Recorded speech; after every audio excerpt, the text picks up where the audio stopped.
നമസ്കാരം. വിശ്വാസം അതെങ്ങനെയാണ് ശരിക്കും തെളിയിക്കപ്പെടുന്നത്? വെറുതെ വാക്കുകൾ കൊണ്ടാണോ? അതോ നമ്മുടെ പ്രവൃത്തികൾ കൊണ്ടാണോ?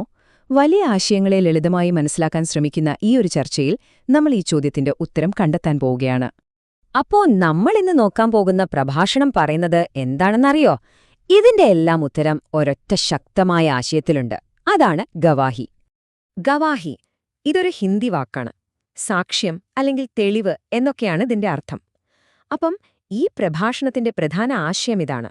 വിശ്വാസം എന്ന് പറയുന്നത് നമ്മൾ കണ്ണടച്ച് സ്വീകരിക്കേണ്ട ഒന്നല്ല. നേരെ മറിച്ച് അത് ഉറപ്പുള്ള, വിശ്വസിക്കാൻ പറ്റുന്നൊരു സാക്ഷ്യത്തിലൂടെ സ്ഥാപിക്കപ്പെടേണ്ട ഒന്നാണ്. ഈ പ്രഭാഷണം തുടങ്ങുന്നത് തന്നെ ഒരു ഇൻട്രസ്റ്റിംഗ് പോയിന്റിൽ നിന്നാണ്. നോഹ, ഇയ്യോബ്, ദാവീദ് ഇവരെയൊക്കെ നമുക്കറിയാമല്ലോ. ഇവർക്കൊക്കെ വേണ്ടി ദൈവം തന്നെ എങ്ങനെയാണ് സാക്ഷ്യം പറഞ്ഞതെന്ന് കാണിച്ചുകൊണ്ടാണിത് തുടങ്ങുന്നത്. എങ്ങനെയാണെന്നല്ലേ? അവരുടെ ജീവിതം അത് തന്നെയായിരുന്നു ആ സാക്ഷ്യം.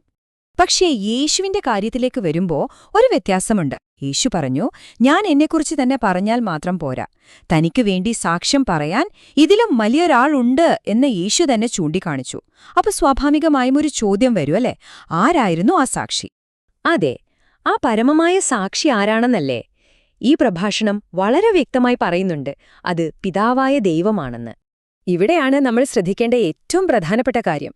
ദൈവത്തിന്റെ സാക്ഷ്യം വെറും വാക്കുകൾ മാത്രമായിരുന്നില്ല, അത് നമുക്ക് കാണാനും അനുഭവിക്കാനും കഴിയുന്ന ഒന്നായിരുന്നു. അതായത് അത്ഭുതങ്ങളിലൂടെയും ശക്തമായ പ്രവൃത്തികളിലൂടെയാണ് ആ സാക്ഷ്യം വന്നത്. അപ്പോ ഈ ദൈവിക സാക്ഷ്യം പ്രായോഗികമായി എങ്ങനെയായിരുന്നു എന്ന് മനസ്സിലാക്കാൻ നമുക്കൊരു നല്ല ഉദാഹരണം നോക്കാം. പഴയ നിയമത്തിലെ മോശയുടെ ജീവിതത്തിലേക്ക് ഒന്ന് പോകാം. നോക്കൂ, ദൈവം തന്നെ അയച്ചതാണെന്ന് ജനം വിശ്വസിക്കുമോ എന്ന് മോശയ്ക്ക് സംശയമുണ്ടായിരുന്നു. അപ്പോൾ ദൈവം എന്തു ചെയ്തു? അദ്ദേഹത്തിന് ചില അടയാളങ്ങൾ കൊടുത്തു. വടി പാമ്പാകുന്നു, വെള്ളം രക്തമാകുന്നു. ഇതൊക്കെ കണ്ടപ്പോൾ ജനത്തിന് ബോധ്യമായി. അപ്പോ ഈ അമാനുഷിക അടയാളങ്ങളായിരുന്നു ജനത്തിനു മുന്നിൽ മോശയുടെ അധികാരം തെളിയിച്ച ദൈവീക ഗവാഹി അഥവാ സാക്ഷ്യം. ഇതുവരെ നമ്മൾ സംസാരിച്ചത് പുറമേ കാണുന്ന അടയാളങ്ങളെക്കുറിച്ചാണല്ലേ? പക്ഷേ ഇവിടെ വെച്ചാണ് ഈ പ്രഭാഷണം കൂടുതൽ ആഴത്തിലേക്ക് പോകുന്നത്. ഇനി നമ്മൾ കാണാൻ പോകുന്നത് പുറമേയുള്ള അടയാളങ്ങളിൽ നിന്ന് ഒരു വ്യക്തിയുടെ സ്വഭാവം എന്ന ആന്തരിക സാക്ഷ്യത്തിലേക്ക് കാര്യങ്ങൾ മാറുന്നതാണ്. അതായത് ദൈവം തരുന്ന അത്ഭുതങ്ങളെക്കാൾ വലിയൊരു സാക്ഷ്യമുണ്ട്, അത് നമ്മുടെ ജീവിതം തന്നെയാണ്. ഈ പ്രഭാഷണത്തിൽ ജനങ്ങളുടെ മുന്നിൽ നെഞ്ചുവിരിച്ചു നിന്ന് എന്റെ ജീവിതത്തിൽ എന്തെങ്കിലും ഒരു തെറ്റ് കണ്ടുപിടിക്കാൻ പറ്റുമോ എന്ന് ധൈര്യത്തോടെ വെല്ലുവിളിച്ച ചില നേതാക്കന്മാരെ പറ്റി പറയുന്നുണ്ട്. മോശയുടെ ആ വെല്ലുവിളി നോക്കൂ. ഇതേ കാര്യം തന്നെ പ്രവാചകനായ ശമൂവേലിന്റെ ജീവിതത്തിലും നമുക്ക് കാണാം.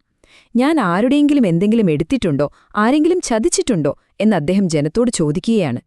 അദ്ദേഹത്തിന്റെ ജീവിതകാലം മുഴുവൻ കാത്തുസൂക്ഷിച്ച ആ സത്യസന്ധത അതുതന്നെയായിരുന്നു അദ്ദേഹത്തിന്റെ ഏറ്റവും വലിയ സാക്ഷ്യം. ഇനി അപ്പോസ്തലനായ പൗലോസിലേക്ക് വന്നാലോ? അദ്ദേഹവും ഇതേപോലൊരു കാര്യം തന്നെയാണ് പറയുന്നത്. തന്റെ കളങ്കമില്ലാത്ത ജീവിതം തന്നെയാണ് തനിക്ക് വേണ്ടി സംസാരിക്കുന്ന സാക്ഷ്യം എന്ന് അദ്ദേഹം ഉറപ്പിച്ചു പറയുന്നു.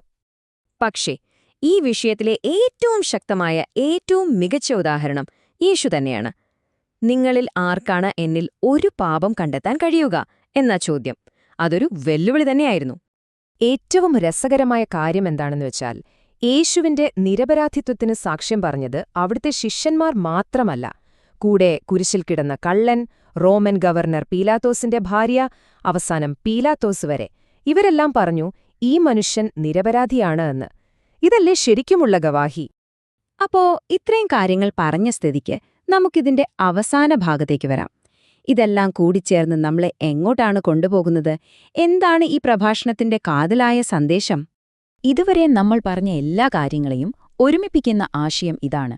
ഒരു വിശ്വാസിയെ സംബന്ധിച്ചിടത്തോളം ഏറ്റവും വലിയ ലക്ഷ്യം എന്ന് പറയുന്നത് ദൈവം തന്നെ അവർക്കുവേണ്ടി സാക്ഷ്യം പറയുന്ന രീതിയിൽ ഒരു ജീവിതം നയിക്കുക എന്നതാണ്. അതായത് നിങ്ങളുടെ സാക്ഷ്യം നിങ്ങളുടെ വാക്കുകളല്ല, നിങ്ങളുടെ ജീവിതം തന്നെയാണ്. അപ്പോ ഇതിൽ നിന്ന് നമ്മൾ ഉൾക്കൊള്ളേണ്ട പാഠമെന്താണ്? സ്വന്തം ഇഷ്ടത്തിനോ നേട്ടങ്ങൾക്കോ വേണ്ടിയല്ലാതെ ഒരു വലിയ ലക്ഷ്യത്തിനു വേണ്ടി ജീവിക്കുക. അപ്പോൾ നമ്മുടെ ഓരോ പ്രവൃത്തിയും നമുക്ക് വേണ്ടിയുള്ള ഏറ്റവും വലിയ ഗവാഹി അഥവാ സാക്ഷ്യമായി മാറും.